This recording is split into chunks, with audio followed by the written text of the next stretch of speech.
राव है। मैं शोध छात्रा वीर बहादुर सिंह पूर्वांचल विश्वविद्यालय। मेरा शोध विषय है वर्तमान शास्त्रीय एवं उपशास्त्रीय गायन शैली में निर्गुण साहित्य की परंपरा, जिसके संबंध में मैं स्वामी जी से इसका साक्षात्कार लेने आई हूँ, निर्गुण साहित्य के बारे में और निर्गुण ब्रह्म के बारे में। निर्गुण ब्रह्म क्या है? पहले सभी प्रश्नों को सामने रख देते हैं, फिर थोड़ी थोड़ी चर्चा इस पर शुरू करते हैं। लोक परंपरा में निर्गुण गायन से आप क्या समझते हैं? तीसरा प्रश्न है, पारंपरिक तौर पर जो निर्गुण गाए जा रहे हैं उनमें किन तत्वों का उल्लेख अथवा बखान होता है? चौथा प्रश्न है, लोक परंपरा में निर्गुण गायकी क्यों होती जा रही है? कम होती जा रही है। पांचवा प्रश्न है, निर्गुण गायन में मुख्य बिंदु क्या होता है? छठा प्रश्न है, निर्गुण गायन को एक विशेष वर्ग का क्यों माना जाता है? सातवां प्रश्न है, निर्गुण गायकी के साथ जो वाद्ययंत्र पहले प्रयोग होते थे और वर्तमान में कौन से प्रयोग हो रहे हैं? आठवां प्रश्न है, क्या निर्गुण भजनों में किसी रागों का प्रयोग किया जाता है? नवां प्रश्न है, वर्तमान में निर्गुण के प्रमुख संत कौन कौन हैं? 10वां प्रश्न है, निर्गुण गायकी व्यक्ति की मानसिकता पर क्या प्रभाव डालती है?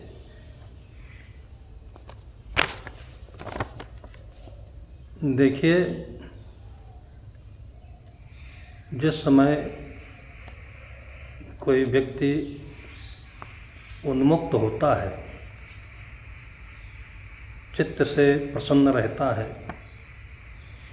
खुश रहता है और किसी भी विषय या किसी बात से या किसी आदत से या किसी प्रकार के विषय में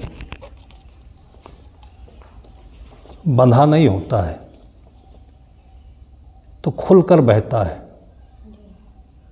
खुलकर बहता है तो उसी से गद्य और पद्य की धारा निकलती है। जैसे विज्ञान में पढ़ते होंगे आप या साइंस के विद्यार्थियों को पढ़ाया जाता है कि जो किरणें हैं या परमाणु हैं, इनकी जो गति है दो प्रकार की होती है। एक सीधी रेखा में होती है और एक दूसरी तरंगों में होती है, बताया जाता है ना। तो जब इस चीज़ को मैंने सुना, पढ़ा और इधर भाषा की तरफ ध्यान दिया तो मुझे लगा कि केवल परमाणुओं की गति दो तरह की नहीं होती, मनुष्य की भाषा भी दो तरह से है। जो सीधी रेखा में चलती है वो उसको गद्य कहते हैं, जो तरंग के आधार पर चलती है वो पद्य कहते हैं। तो एक तरफ से देखा जाए तो भौतिक जगत में और आत्मा के जगत में, अध्यात्म जगत में, दोनों तरफ लगभग वही नियम लागू होते हैं।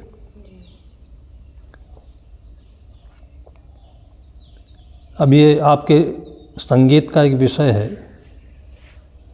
जब मन उन्मुक्त होता है तो लहर लेकर चलता है, उसी को पद्य कह सकते हैं, गाना कह सकते हैं। जब एक विषय में व्यक्ति बंधा होता है तो सीधे चलता है, वो बंधा होता है। इसलिए ये जिसको भाषा के परिप्रेक्ष्य में या बंधन में पढ़ करके ना देखें हम, तो जो पद्य है या काव्य है या कविता है, ये हृदय की मुक्ति की लहर है। एक छोटा सा बच्चा भी आप देखिए, जब खेल रहा होता है तो स्वाभाविक रूप से कुछ न कुछ गुनगुनाने लगता है, क्योंकि वो कहीं बंधन में नहीं है। उसको अपने स्कूल की चिंता नहीं है, उसको खेती की चिंता नहीं है, उसको सोने चांदी की चिंता नहीं है, कोई चाहना नहीं है। खेल रहा होता है तो गुनगुनाता है, कभी कभी अकेले में बैठा होता है तो भी गुनगुनाने लगता है। उसको कोई भजन नहीं याद, गीत नहीं याद है, कुछ कंठस्थ नहीं है, लेकिन राग निकल जाता है। ये चित्त की उन्मुक्तता है जिसको मुक्ति कहते हैं, और यही मुक्त जीवन है। पशु पक्षियों में भी देखा जाता है, पशु पक्षियों में अधिक देखा जाता है, और मनुष्य अपनी धुन में, एक चाहना में, एक विशेष उद्देश्य को लेकर कहते हैं उद्देश्य युक्त होना चाहिए जीवन। ये जीवन अपने आप में उद्देश्य है। ये चारों दिशाओं में बहे, खुले, जैसे हवा बहती है, सूरज की रोशनी चारों दिशाओं में प्रस्फुटित होता है, तो उसी प्रकार से हमारा ये जीवन चारों दिशाओं में बहे, उसका नाम उन्मुक्तता है, मुक्त जीवन है। और ये उद्देश्य नहीं कहें तो भी उद्देश्य है। बाकी उद्देश्य यह है कि हम पढ़ें, फिर एक समय तक पढ़ेंगे तो क्या करेंगे, फिर एक तरफ गए, उसके बाद फिर वहीं रुक गए, फिर कुछ मिला नहीं, या कुछ मिला तो दूसरा उद्देश्य यही होगा कि नौकरी मिल गई, चलिए नौकरी भी मिल गई, फिर रुक गए, नौकरी मिलने के बाद फिर क्या करें, तब उद्देश्य हुआ कि धन कमाए, फिर धन भी कमा लिया एक सीमा तक, फिर मन में होने लगता है कि इतना पैसा क्या करें, अब तो ज़रूरत भी नहीं है।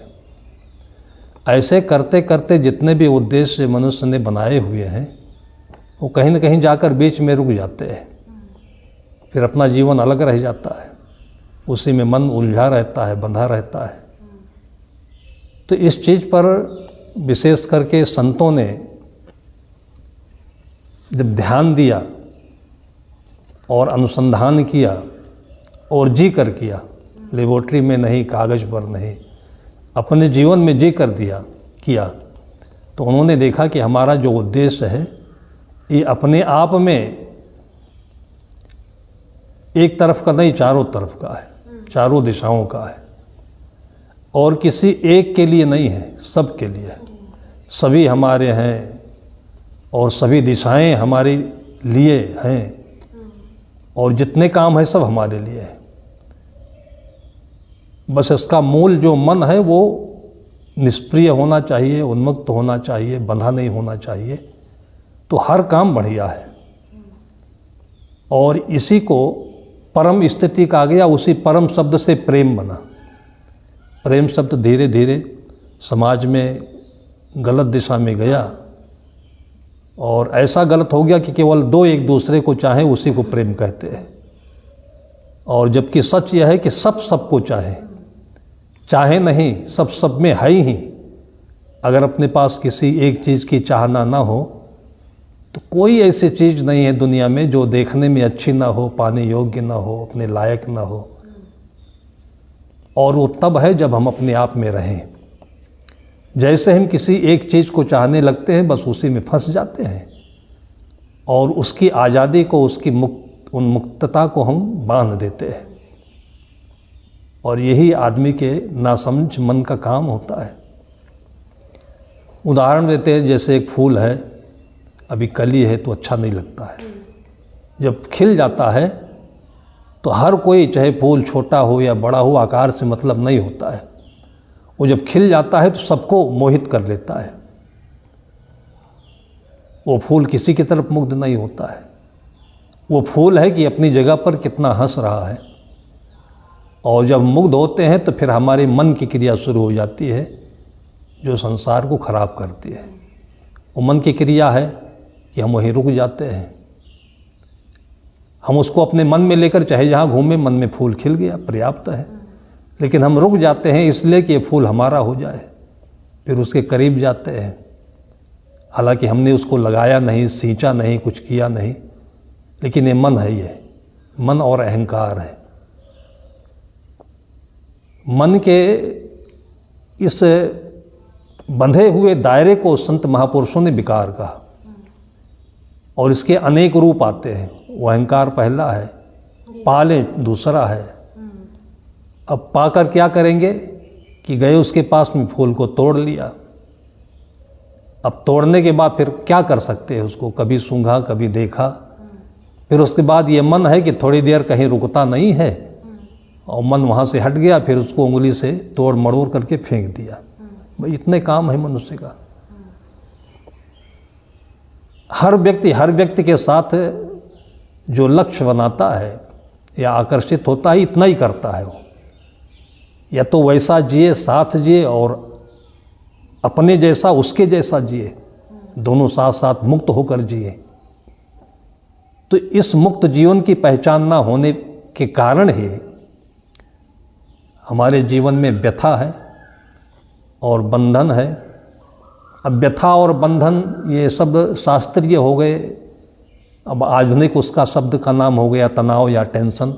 गांव-गांव में भी जो बहुत अनपढ़ महिला है, बुढ़िया है, वो भी कहते हैं महाराज जी आजकल बड़ा टेंशन रहता है। टेंशन रहता है, शब्द है ये इंग्लिश भाषा का, लेकिन इतना ये पॉपुलर हो गया है।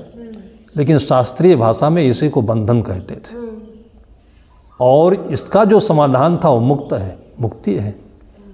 अब मुक्ति ऐसी सुंदर, इतनी सरल चीज़ थी जीवन की कि उसका उदाहरण यही था, जैसे बच्चे का उदाहरण है, मिट्टी से भी खेल लेता है, हवाओं से भी बात कर लेता है, बादलों को देख लेता है, पक्षियों से प्यार कर लेता है, और गाय के बच्चे हैं उनसे दोस्ती कर लेता है, दूसरे बच्चे। ये उन्मुक्त जीवन है। हर कुछ अच्छा लगे, और प्रकृति में हर कुछ अच्छा होता भी है, लेकिन उस अच्छाई को समझने के लिए पहले अपने अंदर में वो अच्छाई है मुक्ति। अब वो जीवन में सरलता से है, वो सहज है। जन्म के साथ जो चीज़ है उसको सहज कहते हैं, और सरलता से वही जीवन भर चले। हम पढ़ें भी, कुछ करें भी, आए जाएं भी, लेकिन सरलता, सहजता और मुक्तता छूटे नहीं। वो चाहिए था, लेकिन फिर हम अपने मन से इतने एकाग्र हो जाते हैं, लिप्त हो जाते हैं, आसक्त हो जाते हैं, और पकड़ लेते हैं अहंकार से, इसको बांधना चाहते हैं, और इसी में सबसे परेशान है। हम स्वयं भी परेशान हैं।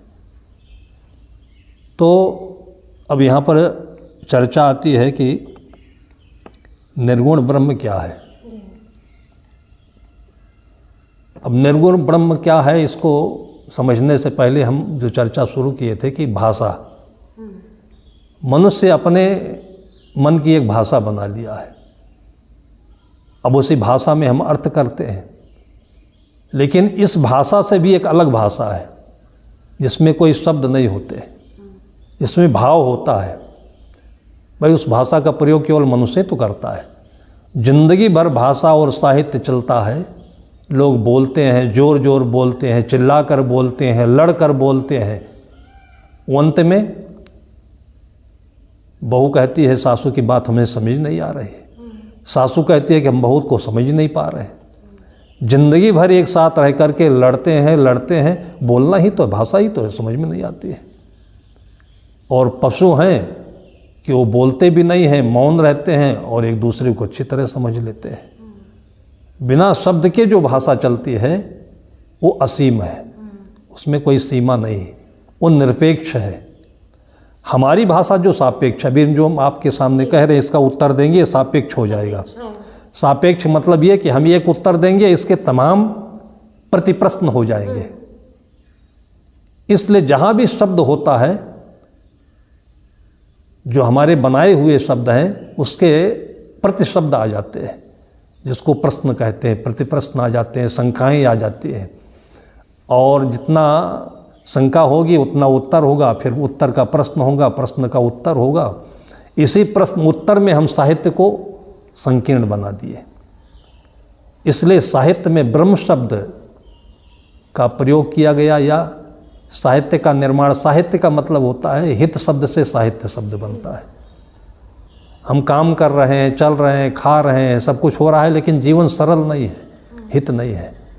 लेकिन हित कैसे होगा, इसके बारे में जितनी चर्चाएं हुई हैं उसको साहित्य कहते हैं। और उसमें चर्चा में दो भाषाएं आ जाती है, एक पद्य आ जाता है, एक गद्य आ जाता है। गद्य पॉपुलर क्यों नहीं हुआ? गद्य पॉपुलर इसलिए नहीं हुआ कि गद्य उद्देश्य के साथ बनता है। एक धारा लेकर चलता है। जैसे अभी आप बैठे, अगर यही हम आपसे केवल बातचीत में करते रहते तो वो एक धारा में चलता है। मतलब जैसे बच्चा परीक्षा देता है, स्कूल में पढ़ता है, तो ये एक टारगेट में हो जाता है। उस टारगेट में होने के कारण से बच्चा भी डरता रहता है और मास्टर भी अपने मन में सोचता रहता है कि हम पढ़ा पा रहे हैं कि नहीं, समझा पा रहे हैं कि नहीं रहे। उसी विषय को लेकर के दो बच्चे हों या दो कोई भी लोग हों, फुलवारी में बैठे हों और आराम से बातचीत करते करते घंटों बीत जाते हैं और खूब बढ़िया से समझ भी लेते हैं, निर्भय होकर के, निशंक होकर कर लेते हैं, वो पद्य धारा हो जाती है। तो जितने भी साहित्य हैं उनमें से पद्य साहित्य का जो आविष्कार हुआ है वो निश्चिंत और उन्मुक्त अवस्था में हुआ है। कवि का हृदय जो बनता है वो तब बनता है जब उसके हृदय में अपनियत किसी एक की नहीं होती है, कोई अपना नहीं होता है, सब अपने होते हैं। वो भीतर से जब उन्मुक्त हो जाता है तो पूरी प्रकृति, सारे लोग, सारे जीव जंतु, ये पूरी प्रकृति जब उसको अपने जैसे दिखने लगते हैं तो जो भाव भीतर से निकलता है कि लोग ऐसा कर रहे हैं, होना ऐसा चाहिए था, तो जो भाव निकलता है वो काव्य की धारा बनती है, उसमें लहरें हैं और उसमें कोई एक छंद नहीं है, फिर बहुत सारी चीज़ें आ जाती हैं उसमें। बाद में उसका हम विश्लेषण करके फिर बांधने लगते हैं। लेकिन ऐसी बात नहीं कि जो कवि होता है वो किसी एक विशेष छंद में ही अपनी कविता करे। जो बोलता है वो अपने आप बाद में छंद बना लेते हैं व्याकरण समझने वाले। अब निर्गुण ब्रह्म क्या है? ब्रह्म शब्द जो होता है, ब्रह्म का मतलब बृहद, बड़ा।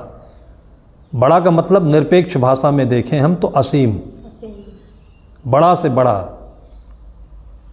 महतो महीयान अणोरणीयान, उपनिषदों का एक सूत्र आता है कि जो सत्य है वो सूक्ष्म से सूक्ष्म भी है और बृहद से बृहद भी है, महान से महान भी है, मतलब असीम।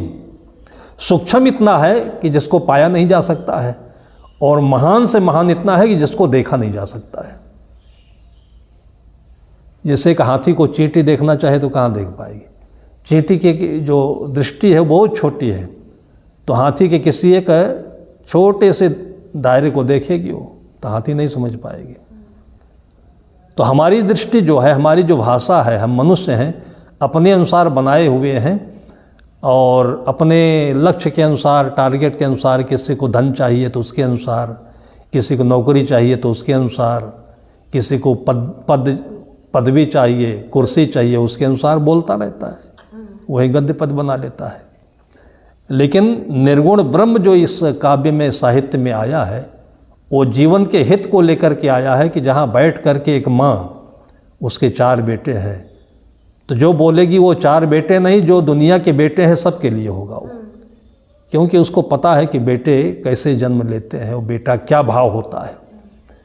लेकिन दुनिया देखती है या जब स्वार्थ सामने आ जाता है तो कोई एक बेटा ऐसा है, दूसरा खराब है, तीसरा वैसा है। तो माँ का जो मातृत्व भाव है वो निर्गुण ब्रह्म है, जिसको शब्दों में नहीं बांधा जा सकता है। अब ये भाव जल्दी समझ में नहीं आया किसी को, संत जो बोले वो समझ में नहीं आया। इसको वही समझ सकता है जैसे मीरा ने कहा कि हेरी मैं तो प्रेम दीवानी, मेरा दर्द न जाने को है। किसी आदमी की खुशी और किसी आदमी की पीड़ा, इन दोनों को समझने के लिए शब्द रहित होना पड़ेगा, उसके भीतर पहुंचना पड़ेगा। उसके भीतर पहुंचने के लिए अपने भीतर आना पड़ेगा, और जो अपने भीतर आ जाता है, कहते यथा पिंडे तथा ब्रह्मांडे, इस ब्रह्मांड में जो व्यापकता है वही अपने भीतर भी है। और अपने भीतर व्यापकता नहीं होती है, संकीर्णता होती है, नौकरी के लिए, ज़मीन के लिए, आसक्ति के लिए, शरीर के लिए, इंद्रियों के लिए, तो उतनी छोटी छोटी चीज़ों को छोड़ कर, देख करके, पा करके उसी बीच में हम फंसे रहते हैं। तो जब संत गुरुजनों ने अपने जीवन पर ध्यान दिया, इस पर प्रयोग किया, जिया, तो फिर वहीं से ये चीज़ सामने आई, निर्गुण ब्रह्म। ब्रह्म का मतलब कोई एक नहीं, सभी, बृहत्वात् ब्रह्म, जो बड़ा सा है, जिसका कोई आकार ना हो, आकार भी नहीं हो, सीमा ना हो, सीमा भी ना हो, सीमा होगी तो आकार बन ही जाएगा। तो ये चीज़ है, ये नहीं है कि जैसे अब ये घर बनाए हैं आकार तो ही है, लेकिन वो आकार नहीं है। आकार तो ये है कि ये मेरा घर है। अगर हमारे अंदर से ये भाव निकल जाए कि केवल मेरा नहीं है, सबका है, इसमें कोई भी रह सकता है आकर के, तो वो निराकार हो जाएगा। अब हम लोग चूँकि भाषा अब में बंधे हुए हैं, तो हम आँखों से जितनी दिखने वाली चीज़ें हैं उसको आकार कह देते हैं, और उसी में फिर धोखा हो जाता है। आँखों से दिखने वाली चीज़ अगर रंग में हमको अनुकूल पड़े तो उसमें हम आकर्षित हो जाते हैं, फिर बाद में उसके साथ जब जीते हैं तो धीरे धीरे धीरे धीरे निराकार में पहुंचते हैं। निराकार क्या होता है? उसके अंदर का भाव होता है। जब भाव में पहुंचते हैं तब लगता है कि ये रूप धोखा हो गया। तो इसलिए जो साकार है, हमारी आँखों की चीज़ें हैं, वो साकार हो जाती हैं, लेकिन इसके उस पार जो चीज़ें हैं वो सब निराकार है। जैसे एक सेब है, तो सेब को जो नाम मिला है उसके आकार के अनुसार मिला है, उसमें ये रंग होना चाहिए, आकार होना चाहिए, तब सेब है। लेकिन सेब के भीतर में जो गुण है, जिसको विटामिन सी कहते हैं, उसका तो कोई आकार नहीं होता है। तो केवल सेब खाने से फ़ायदा थोड़ी होगा, सेब में जो विटामिन सी होता है उससे फ़ायदा होता है। तो इसी प्रकार से हमारी आँखों के सामने जितने आकार दिखते हैं, ये उसको हम एक नाम देते हैं, रूप देते हैं, पहचान देते हैं, सारी चीज़ें साकार हो गई, सगुण हो गई। लेकिन उसके भीतर में ही जो सत्य है, जिसका नाम नहीं दिया जा सकता है, जिसको कोई आकार नहीं दिया जा सकता है, वो निर्गुण हो जाता है, वो निराकार हो जाता है। और दोनों की जीवन में आवश्यकता है। व्यवहार में आवश्यकता इसलिए है कि हम तन भी हैं, हम मन भी हैं। तो तन के परिप्रेक्ष्य में हमको साकार चीज़ की आवश्यकता पड़ती है, और आवश्यकता भी हम इस प्रकार से देखें कि जब जिसकी जैसी भावना होती है तब उसकी वैसी आवश्यकता होती है। अब कौन किस भावना तक पहुंचा हुआ है, जहाँ तक पहुंचा है वही देखेगा वो, वहाँ तक पहुंचा ही नहीं हुआ है तो देखेगा कैसे वो। इसलिए निर्गुण, निराकार, सगुण, साकार, ये दोनों शब्द हमारे साहित्य में अथवा समाज में चर्चा में आए हैं। तो निर्गुण ब्रह्म क्या है? ब्रह्म शब्द और निर्गुण शब्द, इन दोनों को हमारे संतों ने कहा कि जब लोग केवल शरीर देख लेते हैं, जैसे आज एक उदाहरण ले लीजिए, विवाह परंपरा है ना। पहले, बहुत पहले हम लोगों के समय में, बचपन में ही लोग लड़की देखने नहीं जाते थे।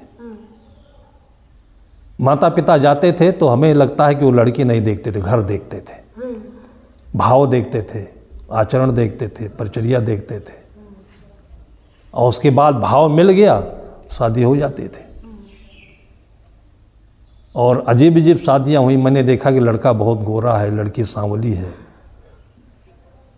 बिहार में एक जगह था मैं, तो वो भक्त की बेटी थी और दूसरी तरफ भक्त का बेटा था, दोनों एक दूसरे के विपरीत। वो एकदम काली थी लड़की, वो एकदम गोरा था वो। तो जो आम भाषा होती है, आम मानसिकता होती है, उस पर उतर करके मैंने उससे प्रश्न किया, उस लड़के से जो गोरा था, कि तुमने इसको कैसे पसंद कर लिया? तो उसने कहा इसके भीतर जाकर पसंद किया, इसका गुण, इसकी बोलचाल, इसकी भाषा, इसके घर का आचरण, दिनचर्या, भाव मेरे मन में इतना भा गया कि वो जो आप देख रहे हो ना कालापन, वो मुझे दिखा नहीं हो। इसको निर्गुण निराकार कहते हैं। अब हमने देखा ये कि ये एक समय था कि जो खूबसूरती थी वो अंदर होती थी। अब आज हम देख रहे हैं कि शादी के लिए लड़के को देखना चाहिए, फिर घर में नहीं देखना चाहिए, कहीं इसके लिए होटल बुक होता है, फिर होटल में बहुत सारे लोग इकट्ठे होते हैं। अभी आप समझिए कि एक व्यक्ति को 5 अनजान लोगों के बीच में रख दिया जाए तो उसका दिमाग ऐसे व्यथित हो जाएगा, और फिर वो सब लोग उसको पसंद करने जाते हैं। आज जब उसको सगुण और साकार रूप को मान करके लोग इतना उसके पीछे अनुसंधान कर रहे हैं, और फिर उसको पता नहीं क्या देख पाते हैं, क्या नहीं देख पाते हैं, उतने से संतुष्ट नहीं होते हैं, तो कहते हैं इसकी डिग्री कितनी है, फिर उसके बाद देखते हैं कि इसके पास घर ज़मीन कितना है, लड़का होगा तो। मतलब इतना देखते हैं कि देखते देखते लंबाई चौड़ाई डिग्री रुपया पैसा सब देख लेते हैं। और अंत में जब शादी हो जाती है तो 3-4 दिन के बाद फिर इतना झगड़ा होता है, इतना लड़ते हैं कि कहते हैं मैं नहीं जानता था कि तू ऐसी है। वो भी कहती है कि तुमने देखा क्या था फिर उसमें, मैं भी नहीं जानती कि तुम ऐसे हो। ये सगुण और साकार का दोष है। ये साहित्य में जो निर्गुण निराकार और सगुण साकार की चर्चा हुई, उसका कारण ये था कि जैसे किसी की बुद्धि उतनी सूक्ष्म नहीं है और उसको उसके जीवन की हित बात हम समझाएं, वो नहीं समझ पाता है कि उसमें शील गुण ऐसा होना चाहिए, परोपकार ऐसा होना चाहिए, दान पुण्य ऐसा होता है, इसका फ़ायदा ये होता है, वो नहीं समझ पाता है। लेकिन उसी की जगह पर हम एक जब दृष्टांत बोलते हैं कि उस गांव में एक धोबिन थी, उसका पति दिवंगत हो गया था, उसका एक छोटा सा बच्चा था, वो अपने कन्या में लेकर कपड़ा धोती थी, बच्चे को बड़ा किया, फिर पढ़ते पढ़ते वो बच्चा जो था ग्रेजुएट हुआ, फिर IAS हो गया। फिर जब समाचार पत्र में उसका नाम निकला तो एक फूल माला लेकर घर पर आया, अपनी माँ को पहनाया, चरणों में अपने सिर को रख दिया। फिर उसके चेहरे को देख करके बोलता है, बहुत दुखी स्वर में, आँखों में आंसू है। तो उसकी माँ कहती है कि बेटा तुम इतनी अच्छी नौकरी पा गए और तुम रो रहे हो। तो उसने कहा कि मेरे मन में याद आ रहा है कि मेरी माँ ने मेरे पीछे इतनी कठिनाई झेली है, अब जब मुझे बंगला मिलेगा, इतने सुख के दिन आए हैं, तो मेरी माँ बूढ़ी हो गई है, बहुत दिन तक ये सुख नहीं भोग पाएगी। तब उसने एकदम से चहक करके बोला कि बेटा माँ कभी बूढ़ी नहीं होती है और मैंने अपने सुख के लिए तुझको इतना नहीं किया है। मेरे जैसे बहुत सारी ऐसे माएँ होंगी, वो जहाँ भी मिलेंगी तो उनकी सेवा करोगे तो मुझे लगेगा कि मेरी सेवा हो रही है। जब ये दृष्टांत दिया उसको, तब उसको एकदम से साक्षात्कार होने लगा कि मुझे भी ऐसा होना चाहिए। तो ये साकार रूप हो गया और सगुण रूप हो गया। अब केवल ये कहते हैं कि नहीं सबकी सेवा करनी चाहिए, ये कहते हैं कि हाँ इसको हम दया गुण कहते हैं, शील गुण कहते हैं, क्षमा गुण कहते हैं, वो दिमाग में कम बैठता है। तो इसलिए किसी भी साहित्य में और कविता में ये दो चीज़ें प्रयुक्त में आई, एक सगुण साकार और दूसरा निर्गुण और निराकार। जैसे शरीर है, उस शरीर के भीतर में शरीर साकार है, सगुण है, इसके भीतर में जो है शरीर को अलग कर दें तो निर्गुण भी है, निराकार भी है। शरीर जो है सीमा के साथ में है, तो जब इस पर हम ध्यान देते हैं तो हमारा मन भी बहुत संकुचित और सीमित हो जाता है। शरीर एक स्थावर है तो इसके साथ में फिर हमारे मन में अहंकार आ जाता है। जब इसके भीतर भावनाओं में जाते हैं, जैसे किसी ने हमको गाली दी, तुमको चोट लगी, तो मुझे याद आया कि 10 साल पहले मैंने भी इसको गाली दी थी। जैसे आज हमें चोट लगी वैसे इसको भी चोट लगी रही होगी। तो जब इसकी अनुभूति होती है तब आदमी दूसरों को गाली देना बंद करता है। और नहीं तो लोग दिन रात एक दूसरे को आलोचना करते रहते हैं, बड़बड़ाते रहते हैं, चाहे पिता पुत्र के बीच में हो और व्यवहार में कहीं भी हो। लेकिन जब तक वो अपने निर्गुण निराकार के रूप में नहीं उसका अनुभव कर लेते हैं, अनुभव को निर्गुण कह सकते हैं, निराकार भी कह सकते हैं, जब तक वहाँ नहीं आएंगे तब तक सबके लिए उनके अंदर भाव परिवर्तन नहीं होगा, सुधार नहीं होगा उनका। तो अब संगीत को लेकर के चलें तो जो संगीत का विषय आता है, ये मन की उन्मुक्त अवस्था में जो निकली हुई धारा है वो संगीत है। और संगीत को वही नहीं कहा जा सकता जो छंदों में उलझते हुए चलता है, वो भी होता है। आजकल तो गद्य पद्य भी होता है। अब हम लोग चाहे उस समय की कविताओं को पढ़े हो इस कारण से हो, लेकिन हमें तो वही जो लहर लेकर के चलती है कविता वही अच्छी लगती है। तो साहित्य में, कविता में या हमारे व्यवहार में जो निर्गुण और ब्रह्म शब्द आया, इसका कारण यही था कि हम जो शरीर हैं, ये शरीर मात्र नहीं है, शरीर तो है ही, लेकिन शरीर के साथ साथ हमारी जो भावनाएं हैं असीम हैं। जो किसी एक परिवार, एक व्यक्ति, एक परिवार या एक गांव के लिए नहीं है, वो अनंत के लिए है। और जिस दिन हमारे अंदर ये भावना हो जाएगी, ब्रह्म का साक्षात्कार होगा, फिर हमसे कभी किसी के लिए द्वेष भाव नहीं होगा, गलत काम नहीं होंगे, हिंसा नहीं होगी, तकलीफ नहीं देंगे किसी को। जब देंगे नहीं तो हमको भी होगा नहीं। एक शुद्ध मुक्त जीवन जीने के लिए, दुख रहित जीवन जीने के लिए जो एक मार्ग था, उस मार्ग को लोगों के सामने रखने के लिए ये सारे शब्द आए हैं। लेकिन शब्दों की व्याख्या शास्त्रीय व्याख्या में और साहित्य की भाषा में संकुचित रह करके, उलझ करके वो लोगों के भीतर पहुंच नहीं पाती है। तो ये निर्गुण ब्रह्म क्या है, इसके बारे में मैंने इतनी चर्चा की। अब आगे बढ़ें। अब दूसरा है कि लोक परंपरा में निर्गुण गायन से क्या अर्थ समझते हैं। अब लोक परंपरा तो जब से मनुष्य है अनादि है, और जब से मनुष्य है, मनुष्य का मन है, कभी न कभी किसी न किसी परिस्थिति में उन्मुक्त होता है। जो बंधन में फंसा हुआ है, जो दुखी है, अगर वो धैर्य रखे तो कभी कभी उन्मुक्त होता है, आनंदित होता है। कब होता है? जब प्रकृति के साथ होता है, क्योंकि प्रकृति बहुत सारे ऐसे हमें संदेश देते हैं कि वो मुक्त है। जैसे हवाएं, जो हवाओं को मानता है, इनकी पूजा करता है, जैसे हिंदू परंपरा में है वायुर्जमोग्नि वरुणा शशांका, ऐसे बोल करके गीता में इनको देवता माना गया, पूजा की जाती है। तो ऐसा नहीं कि हिंदू लोगों ने इनको माना, पूजा किया तो ये हवाएं केवल उन्हीं की आंगन में आए, घर में आए, विंडो में आए। मुसलमान है उसको नहीं मानते, नहीं पूजते, उनके घर में भी पहुंच जाते हैं। तो जब इस गुण पर हम ध्यान देते हैं तो हमारी जो सीमाएं हैं टूट जाती है, हमारे मन की संकुचितता टूट जाती है। तो लोक परंपरा में ये आप वेद में देखिए तो भी गीत है।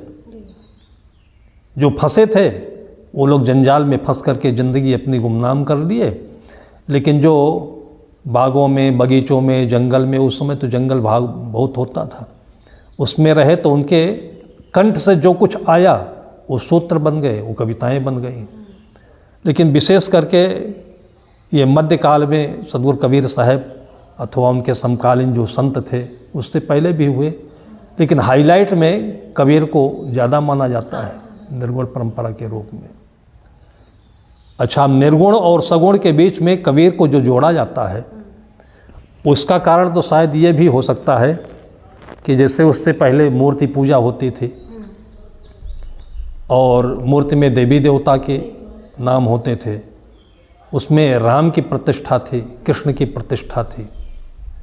तो राम केवल शब्द होता था, कृष्ण केवल शब्द होता था, देवता केवल एक साकार मूर्ति होते थे।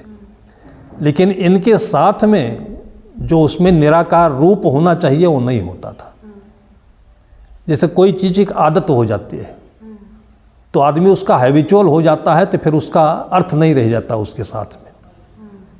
इसी चीज़ को समझाने के लिए मैंने देखा कि एक गोस्वामी जी का श्लोक है,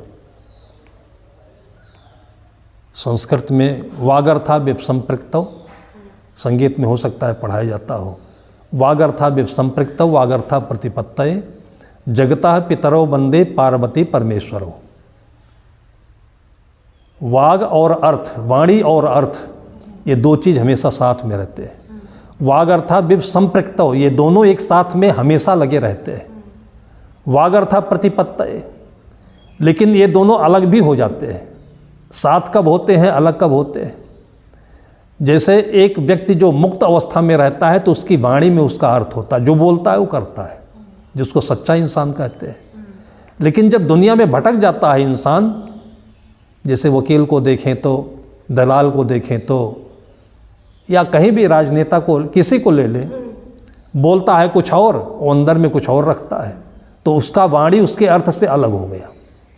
इसलिए संतों की साधना में आपने देखा होगा कि पूजा में हम मंत्र का जाप करते हैं या रामायण की चौपाई को मंत्र मान लेते हैं, तो उस मंत्र का जो अर्थ होता है वो जाप करने से वो अर्थ को समेटता है।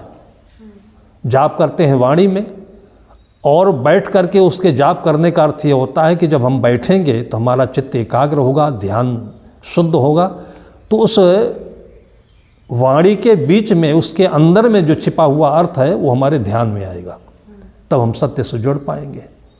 इसलिए ये परंपराएं चली कि हमें एक मंत्र को लेकर के उसका जप करना चाहिए, उसको समझना चाहिए। सदगुरु कबीर साहब ने ये देखा कि ये जाप भी कर रहे हैं, पूजा भी कर रहे हैं, राम को मानते भी नहीं, लेकिन राम नहीं है उसमें, वाणी के साथ में अर्थ नहीं है। अब वाणी और अर्थ को समझाने के लिए ही एक रूपक दे दिया गया। वाणी और अर्थ ये दोनों निराकार, वाणी साकार है और अर्थ निराकार हो गया उसका। तो इन दोनों को उदाहरण के रूप में समझाने के लिए शंकर और यहाँ गोस्वामी जी जो अपने भाव में जो पद्य बोलते हैं, जगता पितरो बंदे पार्वती परमेश्वरो, पार्वती और परमेश्वर का नाम लेकर, शिव का मतलब परमेश्वर और गौरा पार्वती, तो ये दोनों एक व्यक्ति नहीं है। जैसे हिंदू परंपरा में ईश्वर के नाम पर जब कोई चर्चा होने लगती है तो एकदम से सगुण और साकार रूप में समझते हैं, जैसे एक राजा होता है, प्रधानमंत्री होता है, वैसे ईश्वर होगा। ये गलत अर्थ है। हम मनुष्य हैं, इसलिए कहते हैं कि जब तक हम अपने अहम को तिरोहित नहीं कर देंगे तब तक ईश्वर नहीं समझ सकते। अहम में हमेशा हम आते हैं, हमारा रूप आता है, तो इसे हम भगवान को अपने रूप में देखने लगते हैं। भगवान ऐसा नहीं है, वो निराकार है। उस भगवान को अपने में मानकर हम साकार बना लेते हैं। कितना भी कोशिश किया संतों ने, महापुरुषों ने इसको समझाने की, लेकिन जब तक मनुष्य मन के साथ में है तब तक उसको अपने मन जैसा ही देखता है। फिर जब मन उसका पिघल जाएगा तब वो देखेगा कि नहीं, ये तो व्यापक चीज़ है। तो वाणी और अर्थ को समझाने के लिए गोस्वामी जी ने शंकर और पार्वती की वंदना की, और शंकर पार्वती का फोटो आता है। अभी कल परसों राहुल जी ने शंकर जी का लोकसभा में ले जाकर बैठा दिया उनको। तो इस प्रकार से अनेक अर्थों में इन चीज़ों को लेकर के लोग इसके अर्थ का अनर्थ कर देते हैं। और इसका वास्तविक अर्थ यह है कि जो हमारे अंदर की पीड़ा है, हमारे मुख से वही बाहर वाणी के रूप में प्रस्फुटित होती है। तो वो शरबत बन जाता है जिसमें चीनी घुली हुई है। शरबत में चीनी दिखते तो नहीं है, पीते हैं तो मीठा लगता है। तो जिसकी वाणी में वो मिठास है, वो जब उसके हृदय में समाहित होता है तो उससे इतना प्रभावित होता है कि इसका धर्म क्या है, इसके माता पिता कौन है, और फिर उसी का अनुयायी बन जाता है, अनुसरण करने लगता है। वो भगवान है, वो इष्ट है। तो चूँकि मनुष्य के मन की जो प्रवृत्तियाँ हैं वो स्थूल और सूक्ष्म होती हैं, तो स्थूल सूक्ष्म होने के कारण से कभी हम जब सूक्ष्म में होते हैं तो गुणों की चर्चा करने लगते हैं, वो निर्गुण हो जाता है, वो निराकार हो जाता है। वो समझने में अक्षम रहते हैं, तब एक उदाहरण देते हैं। उसी उदाहरण में जो सबसे लोकप्रिय उदाहरण हिंदू समाज का है वो भगवान राम का है, कि भगवान राम एक राजा के घर में जन्म लेते हैं और फिर उनके बाल चरित्र से लेकर के और उनके जीवन के अंत तक जो वैराग्य, जो दया, जो क्षमा, जो व्यवहार आचरण होना चाहिए, त्याग होना चाहिए, वो दिखा करके एक कथानक बना दिया जाता है। वो साकार रूप हो गया और सगुण रूप हो गया। गुणों को किसी माध्यम से प्रकट करने की जो परंपरा है ये सगुण कहलाता है मेरे विचार में। हाँ, कबीरदास जी भी निर्गुण राम का ही मतलब राम के भीतर जो राम है। हाँ, उन्होंने भी उस पर भी काफी विवाद हुआ कि ये भी तो राम को मानते हैं, लेकिन उनके राम निर्गुण थे। राम तो सबके भीतर है, उस राम के भीतर भी राम थे वो। उन्होंने कहा राम गुण न्यारो न्यारो न्यारो, अबुझा लोग कहाँ लो बूझे, बूझन हार विचारो। वो राम राम भी हैं, इसलिए राम हुए वो, कि अपने भीतर के राम का अक्षरशः अनुपालन करके उन्होंने जीवन जिया। बाहर के धन को, पद को, बाहर की चीज़ों को देख करके उसके अनुसार किए होते तो भटक जाते। अपने भीतर के राम की आवाज़ को लेकर चले तो कबीर कहते हैं कि वो राम जो दशरथ के पुत्र थे वो तो है ही हैं, वो इसलिए लोकप्रिय हुए कि उनके भीतर जो राम था उस राम को उन्होंने देखा, समझा, उसके अनुसार जीवन जिया। इसलिए कहते हैं कि कस्तूरी कुंडल बसे मृग ढूंढे बनवाही, ऐसे घट घट राम है दुनिया देखत ना है। उसके भीतर के राम को पहचानो। उस राम में दुख भी है, सुख भी है। अब कोई व्यक्ति भीतर से व्यथित है, जैसे माँ होती है, अब बच्चा कब भूखा है माँ समझ जाती है, लेकिन दूसरा नहीं समझ पाता है। क्यों नहीं समझ पाता है? कि उसने कभी बच्चा जन्म नहीं दिया, उसने कभी किसी सेवा नहीं की। इसलिए सबसे बड़ी जो पढ़ाई होती है वो माता पिता की या किसी की सेवा मानी जाती है। उसके साथ रह करके उसके सारे गुणों को समझा जा सकता है, और ये माँ सेवा करके अपने बच्चों के हृदय में डाल देती है। और तभी कहा जाता है कि सच्चे हमारे जीवन के जो अध्यात्म गुरु हैं वो माता पिता होते हैं। उनको याद करें कि हमारे कैसे कैसे दिनों में उन्होंने कैसे कैसे हमारी सेवा की, परिस्थितियाँ बचाई, तो वो सबसे बड़ी शिक्षा होती है। वो चीज़ याद रखें तो कोई भी करप्टेड नहीं होगा, कोई दूसरे के साथ कभी गलत काम नहीं करेगा। तो हमारे ये परंपरा में इसलिए निर्गुण, सगुण और ये सगुण और निराकार, साकार, इन सब चीज़ों को रखा जाता है। लेकिन इनको शब्दों में ही रखेंगे तो फिर झमेले और लड़ाइयाँ बढ़ती रहेंगी, वहाँ तक नहीं पहुँचेंगे हम। लोक परंपरा में निर्गुण गायन का मतलब यही होता है कि जो मुक्त जीवन होता है वो भीतर से जो गाता है वो उसके गुणों की महिमा होती है, या जिसने उसके साथ उपकार किया हुआ है, जिस डॉक्टर ने कर दिया, कमिश्नर ने कर दिया, वकील ने कर दिया, किसी रास्ते चलते व्यक्ति ने कर दिया, उसका जो गायन करता है वो इसलिए करता है कि उससे उसके जीवन में लाभ मिला, आधार मिला, कल्याण का पथ प्रशस्त हुआ। तो उसके अंदर स्वाभाविक आह्लाद उत्पन्न होता है कि उसका गुणगान करता है, वही उसके लिए भगवत रूप हो जाता है। उसी को जब हम सुनते हैं तो उसके भीतर की प्रसन्नता, उसके भीतर का आनंद हम देख करके अपने भीतर के आनंद की पहचान करने लगते हैं। और इसी प्रकार से संतों ने जो गाया वो लोगों के हृदय के छिपे हुए प्रसन्नता को जगाया, और एक परंपरा बन गई गायन के भी और उसके साथ साथ कथा के भी। कथा गद्य रूप में हो जाता है, और उसके बाद वो जो गायन है वो पद्य रूप में हो जाता है। कहीं कहीं कथा और पद्य दोनों साथ साथ चलने लगते हैं। अब तीसरे प्रश्न पर आते हैं कि